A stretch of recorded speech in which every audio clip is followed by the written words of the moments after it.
Welcome to USA Global TV and Radio, where our mission is to provide education, entertainment, hope, and inspiration. USA Global TV and Radio connects you with experts and audiences all around the world every single day to help you succeed in business and to live a richer life. Visit us at usaglobaltv.com to learn about career and life-changing training and mentoring programs like the Listening Mentor. Subscribe to our newsletter to stay informed about our special programs and offers. Discover how you can become a guest on one of our shows or a host or producer of a USA Global TV and Radio show of your very own. That's USA Global TV and Radio, where the doctor is always in.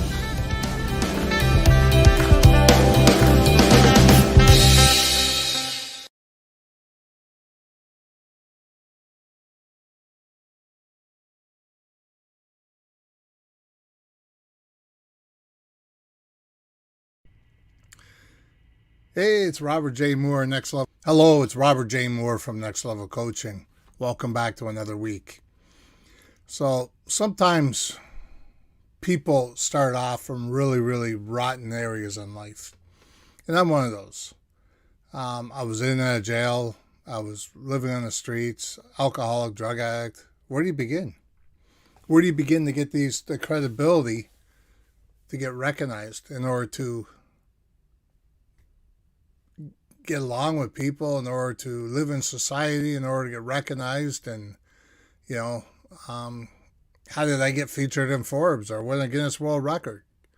How did I become all over the world, global recognition awards and Forbes awards and all these different awards and everything? How did that happen? I'm just going to give you a brief today. First off, I just started studying people.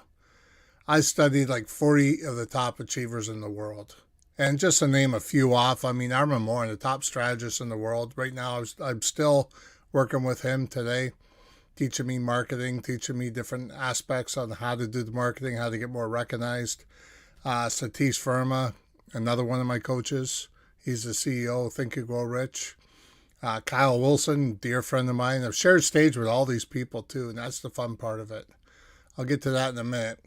He's the founder of Jim Rohn International. He was a partner of Jim Rohn's for 30, 40 years before Jim Rohn died. And Kyle Wilson is just an amazing person, nice, calm person, and beautiful people. He attracts a lot of serious people around him, like Todd Stoudemire, the World Series pitcher.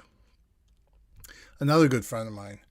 I shared a good stage with him too. We did interviews together, and amazing.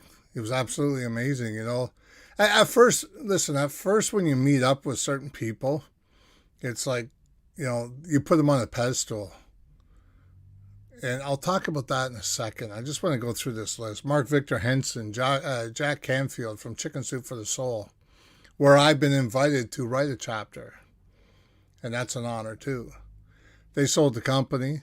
They still get 5% of the royalties and everything. That was our deal. But I've shared stage with both of them too. Raymond Aaron from Raymond Aaron Group. Bob Proctor needs no introduction. Tony Robbins needs no introduction. Zig Ziglar, Les Brown, Eric Thomas, Joe Vitale. And Les Brown's daughter I actually coached for 4 years. So now to get to the couple questions that people may ask. How did I get to know these people and know them on a personal level? And,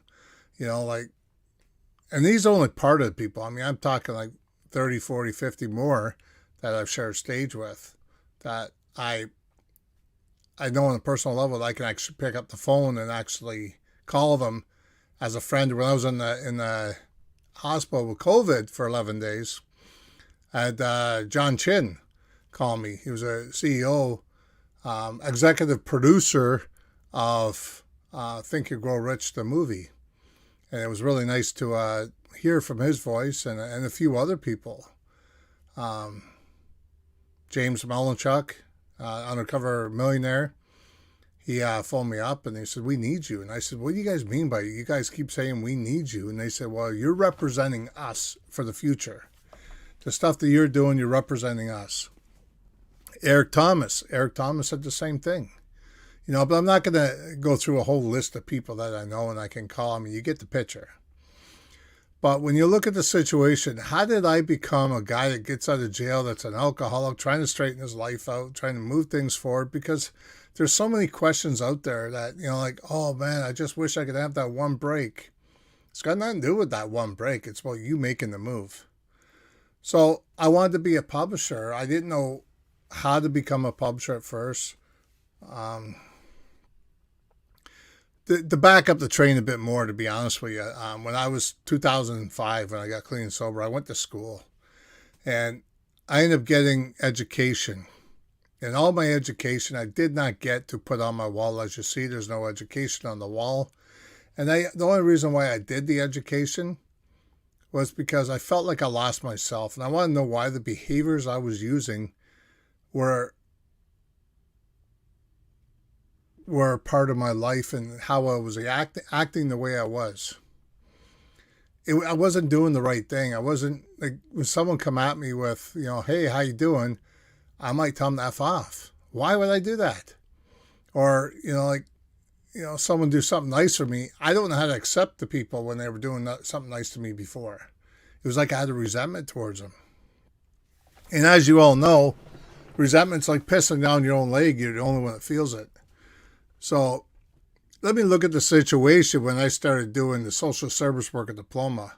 That was a good one to start with me, because I got to focus on social work and how it actually portrays to the world and the communities and the ecosystems and everything else. It was kind of cool.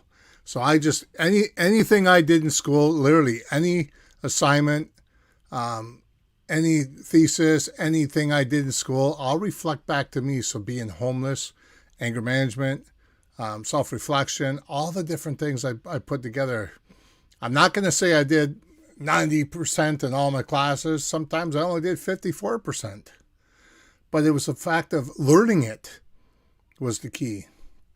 So I got social service worker diploma, my addictions degree, my BA in psychology, my master's in counseling psychology, harm reduction, mental health crisis, and 2 honorary doctorate degrees. And the only reason why I got so much is because I think I became addicted to actually doing the education and trying to help out with others at the same time as trying to find me. So what I did was I learned how to find me, and I learned how to put that together. It wasn't just through that system, though. It wasn't just through the system of the schooling. I also went to AA, NA, and I did the California 4-step. I has 300 questions to help you from your youth, teenager, your adult, here and now kind of thing. 300 questions that ask you very much questions that it's intimidating, some of them that you feel. But you got to remember, though, when you do a journal, you're taking responsibility of what's in that journal, because you always think in your mind that when you do a journal, nobody's ever going to see it. So you're taking responsibility and you're putting your deepest, darkest secrets in there. That's like when you do this California 4-step or the 12 steps, NA or AA, you actually do the same thing. Except the difference is when you do the California 4-step is that you go through a section and you have someone to read it off to. So otherwise you're taking the responsibility to what you're saying on that level. So it could be anybody you trust. It could be anybody you don't know. To me, getting the stuff out of my chest, I didn't really care who it was. And I didn't care if they used it against me at the time, because I was feeling so much pain and I was suffering so much that it didn't bother me who knew what when I came out. Because I knew I could handle it. Somehow or another, I knew I could handle it. So I did that. I did the California 4-step. I did the 12 steps of AA. And then the guy looked at me when I did the 4-step. The 4-step is doing a moral inventory of yourself. And that's when you get really in depth. You just pull out all the juice and the gory and why it's keeping me drinking, why it's keeping my behavior negative and stuff like that. So the 5th step is when you actually talk to a person and you're actually telling that person that, hey, listen, this is what I went through. This is why I kept me drinking and drugging and whatever it may be. Here's the thing. I was literally crying when I was doing it. And when I was telling the person the stuff, I was crying. It's snot flying all over the place, not to get gory, but I mean, seriously, tears. I was feeling like the feeling relief, but at the same time, I was hurt because of the stuff I did. He looks at me and says, "That's it? That kept you drinking and drugging all these years? That kept you, wanting to be so negative and be against people?" And he gave me a minute to digest that. And it's like, I thought to myself, I'd like to smash this guy's teeth down his throat. But he's right, because what he said next really put me in perspective. What he said next was, there are people out there that have done worse that made it. How come you're being, hard on yourself and not allowing yourself to make it? So we went out to the fire pit. We actually burnt the paperwork. And he just says, go home. For the next 2-3 days, you're probably going to have it's called emotional hangover, because you go through so many different emotions with it. He said, try and digest them, try and walk through it. Don't do anything stressful or anything like that. Just try and digest. And I became a better person because of that. It was like the worst of the worst, but I had, like E.T. says, it's sweeter on the other side, but you have to make it through that smoke. So here's the thing. How did I get from there, being a better person, starting to learn how to do the education, and then I become an addiction counselor because I thought, okay, well, hey, I was a drug addict, alcoholic. I could do this. I mean, it can't be that hard. When I started getting into perspective of the circle of medicine and everything else, and it's like, holy cow, am I really cut out for this? I had to learn all that. The stuff in the brain, and it was totally different from what I thought it was. But finally, I passed. I didn't pass it in extremely high grades, but I mean, I passed it to understand it. That was my goal. And then I did the BA in psychology, and I did all the other education. But remember, I didn't do it to try and achieve, oh, look at me kind of thing. I did it because I wanted to find out why I was portraying that attitude towards people. Why did I hate people so much that I had to be negative and be such an a-hole? Well, it's because I didn't like myself. It was hard on myself, so I'm taking it out on everybody else. Once I got past that and I started looking at the perspectives of things, I started liking people. I started hanging around more people, started doing things with more people. Then I become addiction counselor. I opened up my own shop. I did that for 12 years. At the same time, I was also doing therapy, because I had my master's in psychology. So I'm helping people out. I learned how, through this whole process. I didn't realize this, but I'm learning how to read people through their tone, through how they write things in an email or on paper, to their facial expressions, physiology of the expressions of the face, the body language. So I've learned how to do all that. And then it's like, wow, I didn't realize I knew that stuff. So when I started working with people, I started saying, okay, well, I started off with like groups. I started doing 10 people at a group at first, then 50, then 100. And I felt that wasn't being as benefit as I could be, because if you're working with 50 or 100 people, you're given the basics. You can't get to everybody and help them out truly.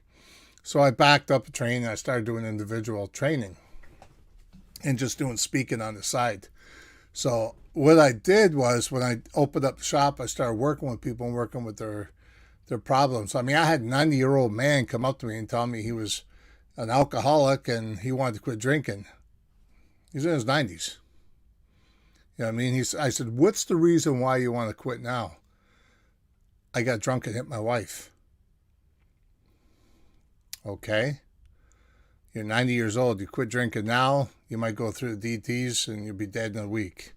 You got to be very careful when you come off that booze or the drugs and that, because you could die from the DTs. It's very crucial to get to the hospital.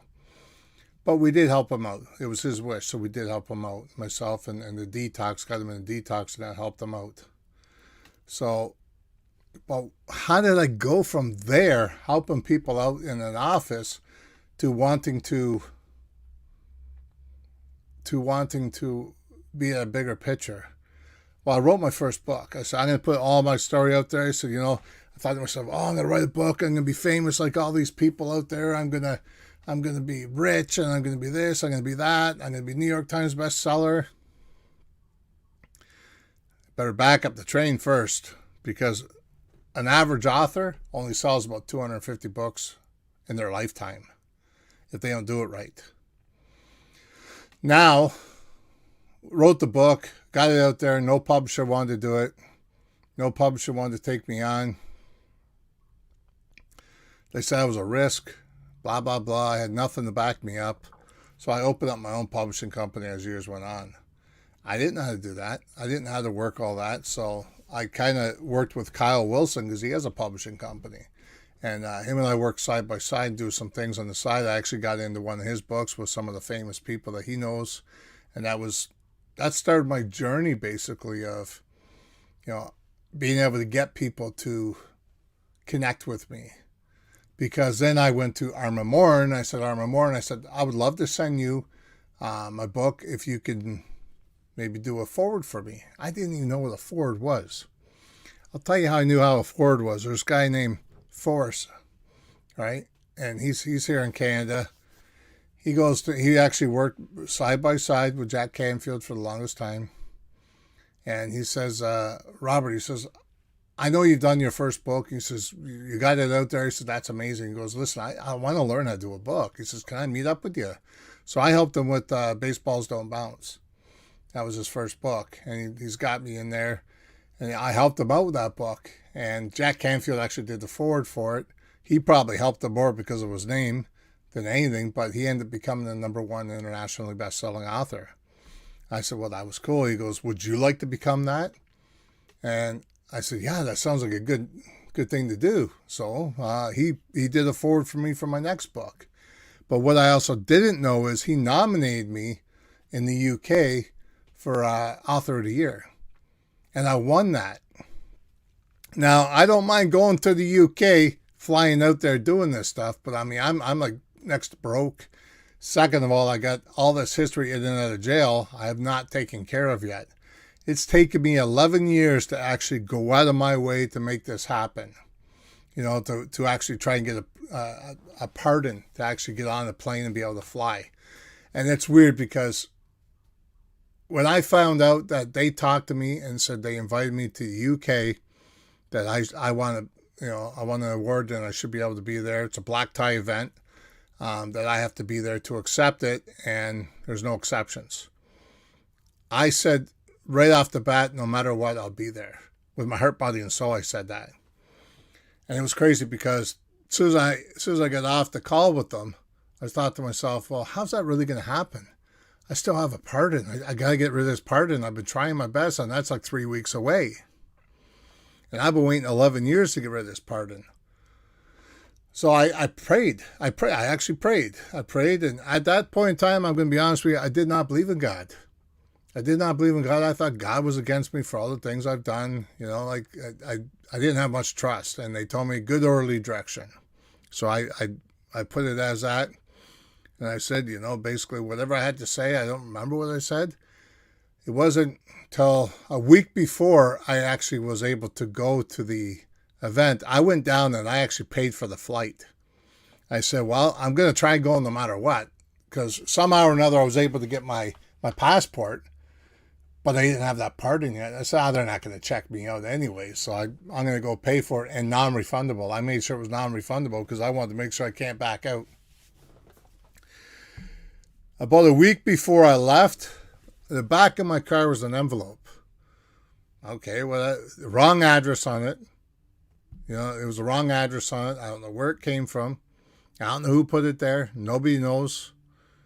And I opened it up, and lo and behold, there was my pardon. I don't know how this happened or how it went down. They told me it would still be at least 2 years to do it. So I ended up getting my pardon. It was the weirdest thing. It was crazy. And I was talking to several friends of mine there, police officers, and they said, there's no way you're going to get a pardon with this record. I mean, you got way too much crap on there. But I ended up getting it. And I'm blessed to not screw that up. 19 years clean and sober. But when I put that book out there and I asked people, listen, I want to have a forward. I'll send you the book. Believe it or not, I sent them all the same book. I just didn't tell them what book I was sending. I didn't rewrite a book. It was a series of books I was doing for my business. And I just gave them all the same book. I said, can you do a forward? Can you do a forward? Can you do a forward? I must have went through 20, 30 people, and I got 10 of them sitting there saying yes. So basically, it went from there, and it happened. And I got to know one person to another. Then I started hosting events. When I started hosting events, my PR told me, Robert, do you know this is going to be huge? This is huge. I mean, you're going to put a lot of money out there. If it doesn't go well, if you don't fill up the room, you're going to really be sour about this. Like, I told him about my first event. I bought enough food for 300 people. And when I did the event, I guess I didn't know much about, marketing at that time. 4 people showed up. 4, that's it. And it's like, wow, what do I do now? Well, here's the thing. I put the food around the whole place so the acoustics in the room wouldn't sound so loud. And I had the 4 people sit in front of each other while I got up there and speak. And I was talking to the potato salad over here, sitting there saying yes. And I said, like, oh, you in the red, or the person beside you, I see you both agree to me because you're shaking your nodding your head. Thank you very much. I said, it feels good to be, blah, blah, blah. And then I went from there, and I look at the camera. I look at the people in front of me, the 4 that were only there, but I made it seem like the room was full. So when I got done, I asked all 4 of these people, can you do me a favor? Can you do a review, like a video review in a few seconds, telling you how the event was, but act like it was a full house? So they did. And they're, not a problem. It worked out really well, and I was blessed that they did that. So when I got online, I didn't tell people, oh, I only had 4 people. I wasn't negative about it. So I made it sound like, man, it was full house. You guys should have been there, man. Sorry you guys couldn't come. It was absolutely amazing. Next thing you know, I had 25 people the next time, then 50 people, and then I was able to fill rooms of 200. You know what I mean? That's how I did the Guinness World Records. I did Guinness World Records, and there was like 200 people in that room. And that's cool. I did the awards ceremony, 250 people in that room. So it was nice to be able to do that, because what I did was I invited these top people in the world. See, I'm an outside box thinker. That's one of the biggest things I do, is I outside box think. I don't tell people what I'm doing. When I go quiet for a while on Facebook or LinkedIn or wherever I'm at, or YouTube or wherever, what happens is I'm giving you information here and there, just kind of sliding a couple things out, giving you hints. And then when I come back in, I hit you with a spoon there. Boom, there it is. There's a huge thing. I'm outside the box thinking. I mean, there's a lot of publishers out there. A lot. So what can I do differently that's going to help bring you guys to me? That's when I did the Guinness World Record. And I did chapters, help people out, or individual counseling or coaching. You know what I mean? Like, I help people out through different things that actually brought me to an amazing level. But I got lonely at the top. Seriously, I got lonely at the top because I basically forgot to bring people with me. So what did I do? I sold that business. I bought this business here. Like, I opened it up, put it together, put all the legwork behind it. And what I did was I told people, which I'm telling people even now, that I'm building this business to help people with their passion, to build their passion to that next level. Because you know what? A lot of people focus too much on the money. You focus on the money, it's like focusing on the bills. You're always going to be broke. So let's focus on the passion, build that passion up, give people a solution to a problem, let them come to you, let them work with you. Obviously, you're going to get paid. You're not doing it for free at the end, but you're giving people a solution to a problem. If you want to build a program, if you want to put things together and sit there and say, hey, listen, I'm doing this, I'm doing that, and I would like your input. Well, now you're getting input from the people that really desire who you are and what you're doing, or they feel good about the fact that they're doing something with you, especially sharing stages with you, or doing an online event with you. You know what I mean? Because they know you're bringing the top players in the world to that stage. And they're speaking along. Now they can sit there and say, hey, listen, I just spoke on stage with Robert J. Moore. I just spoke on stage with Eric Thomas. I just spoke on stage with Mark Victor Henson or Jack Canfield or you know, Tony Robbins or one of these people that, you know, I could talk about. It goes a long way for that credibility. So that's how I built myself up. That's how I built myself up to the level I'm at right now. And if there's anything out there that, I don't care if you're a millionaire, I don't care if you're a billionaire, I don't care if you're broke, I don't care if you're a middle person, I don't care what you're doing. But if you sit there and you want to work with me and you want to find out, hey, listen, someone that's not going to be, you know, disrespecting you for being at the lowest of the lows, or someone that's going to be, hey, listen, do it this way. No, I don't do it that way. I want to find out where you are and help you get to where you need to be. It's nothing to do with, hey, listen, I tried that, that's not going to work. I'll give you examples. You know what I mean? Give you examples, you pick the winner. And that's the difference. You're picking the way you want to do things. I'm just giving you the guidance to get there. That's one of the biggest things. This week here on Monday coming up, I'll be honest with you, you're going to love this. I'm actually being told I'm being sent a draft for another feature in Forbes. So this will be my second feature in Forbes, and I'm really liking this. You know what I mean? So I want to teach people how to get to that level, how to get them in Forbes, how to get the credibility, how to work things through that they could be the best they can be. I really look forward to working with somebody that really wants to work together. I really look forward to helping people out and empowering other people and working things to the best of their knowledge and giving them the tools to handle things that come along their way. I want to say thank you very kindly again, and I hope to see you again soon. Or I hope to meet with you soon, or hope to talk to you soon. And stay blessed. See you again next week. Cheers.